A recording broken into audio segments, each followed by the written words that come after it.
Welcome back everyone, Ryan Monetize here, and in today's video we are going over the very important news when it comes to Ledger and what has changed with the product. So Twitter is going absolutely insane with the new option for the new update on Ledger. So I'm going to be getting into all the details today to help you determine whether you still feel comfortable holding your phones on a Ledger. So I have been using Ledger for years and I've recommended it to people. I've given it away for some of my videos. So it's very important that I go over all of the details of exactly what is happening with Ledger and what changes are taking place. Then after that, I'm gonna be getting into the price of Bitcoin and seeing how the charts are looking. So is your Ledger safe? That is a question. So to be honest with you, I don't have an exact yes or no answer. I'm gonna be giving you all the information that I know so that you can make the best decision for yourself.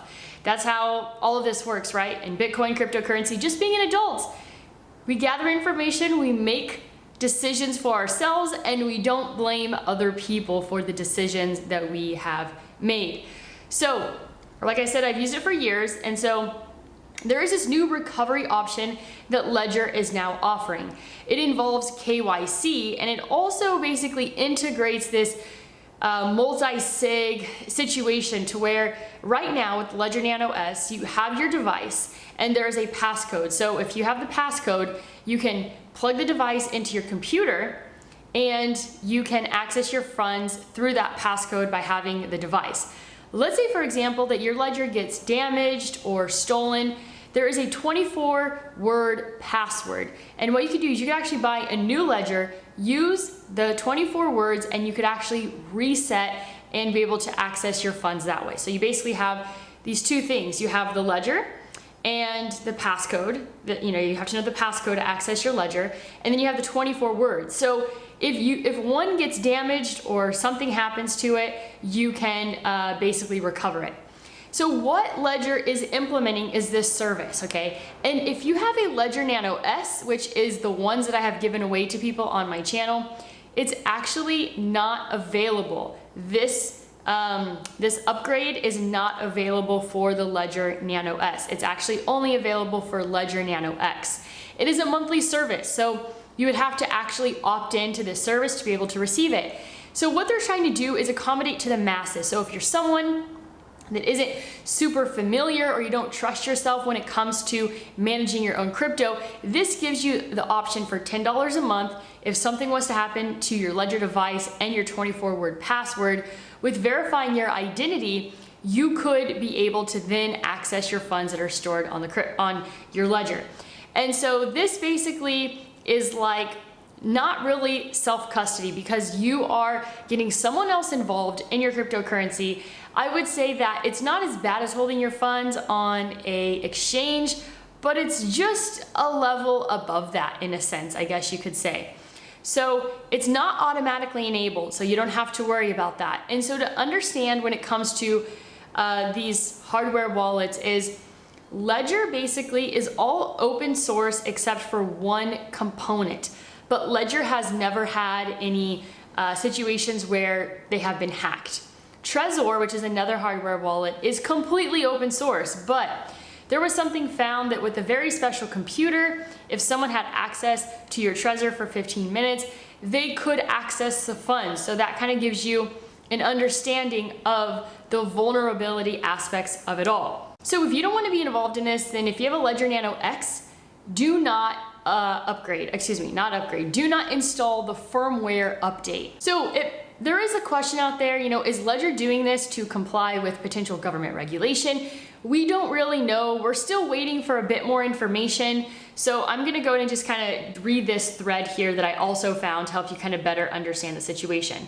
So it looks like Ledger wants to transform into the bank of tomorrow. If you're unsure about the consequences, read this thread to understand why. So Ledger just unveiled the Ledger recovery through their latest firmware upgrade, which has sparked heated debates on Twitter. Unfortunately, this discussion has also led to the spread of misinformation and fake news regarding the security of funds held on Ledger devices. To be honest with you, I was very concerned when I first saw the headlines, but I was definitely less concerned once I started getting into it. Ledger Recovery is a new optional subscription to back up your secret recovery phase, that 24-word password. However, if you already bought a Ledger and want to continue managing your recovery phrase yourself, you are not forced to use it. The heart of the matter here is that Ledger Recovery encrypts your seed in 3 shards and sends them to different entities who can reconstruct it after ID verification. This completely changes the crypto paradigm we're used to.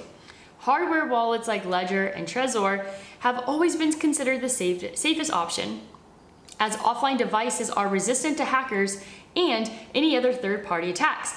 But this update clearly challenges that notion. Indeed, users are essentially trading full control over their assets for an additional layer of security. This blurs the line between custodial wallets, where a service holds your private keys, and non-custodial wallets where you maintain complete control. With Ledger Recovery, people have an alternative to SDX or hot wallets perceived as less secure. Ledger is attempting to onboard new individuals and simplify their self-custodial experience. However, in my opinion, this compromise is unacceptable for crypto users. And I absolutely agree. I think that's what we're trying to get away from, the banking system, and this just puts us closer to it. Let's not forget the core strength of Bitcoin and crypto: true confiscation resistance. No one can steal your Bitcoins if properly stored, no matter what. And if we read between the lines of this update, the threat to our asset is indeed tangible. This update can potentially allow Ledger to conduct a full KYC recovery in the future, enabling third parties like governments to force withdrawals from users' funds, a line we cannot cross. Is this the future we want for the space? So that just is an idea there. Hopefully you have a good amount of information to decide what is best for you. Let's go ahead and get into the price of Bitcoin. Bitcoin is sitting at $26,879. It's been a few days since I've looked at all the time frames, so I'm coming to this with a pretty fresh eye. Wow, a lot has changed on the weekly chart since I last took a look. So what I mentioned in the past, I'm gonna do a deep dive on Bitcoin so that you can really fully understand my perspective today, because I believe that is very important. So on the weekly chart, I'm looking at 2 major things here. So all these little numbers above is the TD sequential. So if you want to get TradingView and add that indicator, it is TD sequential. So I'm keeping an eye on 2 things. The first thing I'm keeping an eye on is this red 2 trading below the red 1. So the red 1, the low of that candle, is $25,818.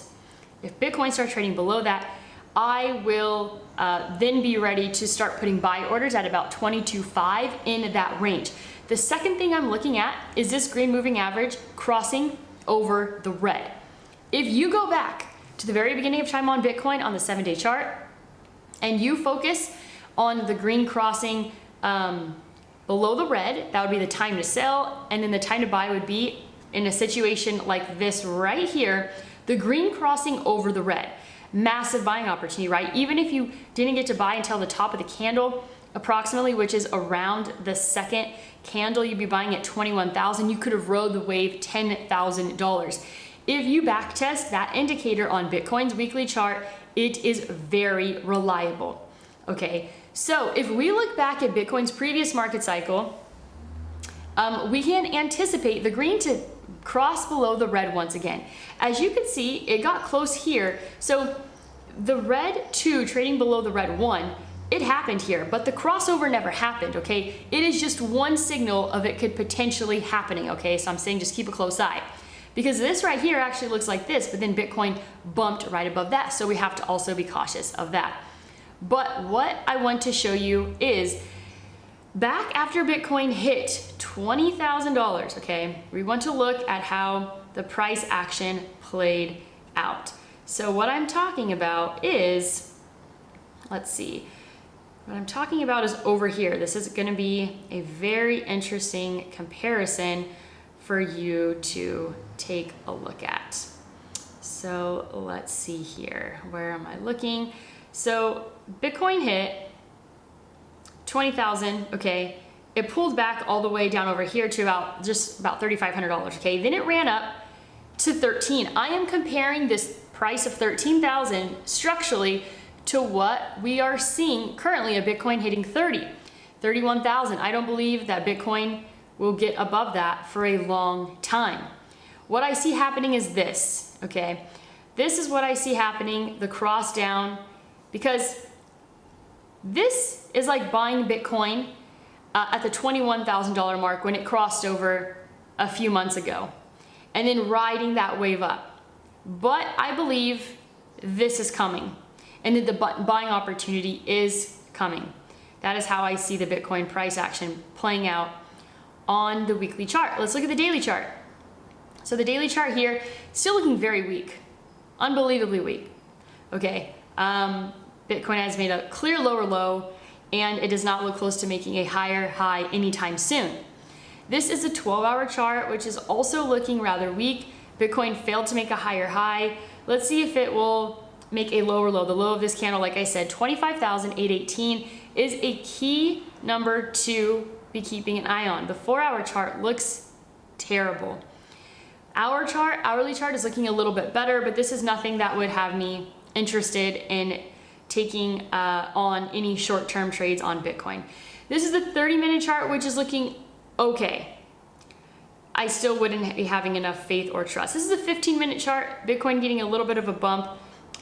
It did get down to about 26,564. Let's take a look here at the 5-minute chart.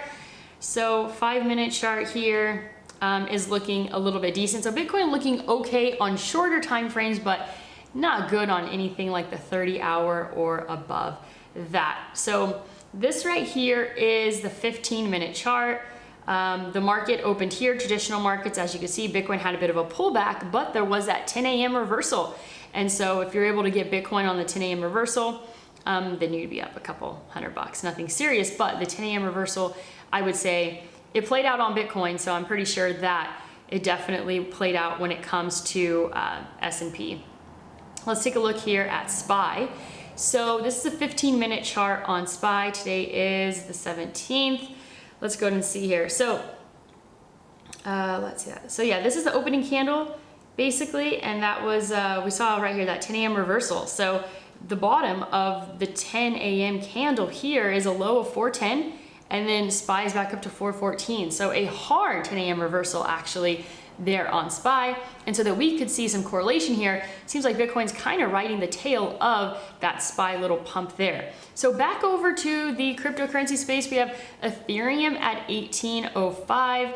We have gold. So gold has pulled back a little bit to 1982. Coinbase stock at $60.08. We have Litecoin at 93.57. XTZ at 89 cents. Link at 664. And we have DOT at 527. So we're seeing, not a ton of movement in the space, but a little like split down the middle. Half the coins are a few percentages up, half the coins are few percentages down, at least the ones that I follow on here, but I have no really interest in buying any of these particular altcoins.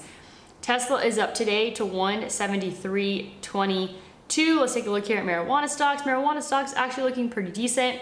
Most are up on the day, several percentages. So that's all that I have for you today on the price of Bitcoin and that main ledger update. Bitcoin currently sitting at 26,920. I am still anticipating a great buying opportunity on Bitcoin coming over the next 9 to 12 months. So if I were you, I'd be working really hard to find all the ways that you could stack that cash so then you could stack some Satoshi. So that's all that I have for you today. You can always book a 30-minute call with me. I have a link down below. Or if you're in Puerto Rico and would like to rent a car, I have a link down below as well. So go out there and create a portfolio that you love.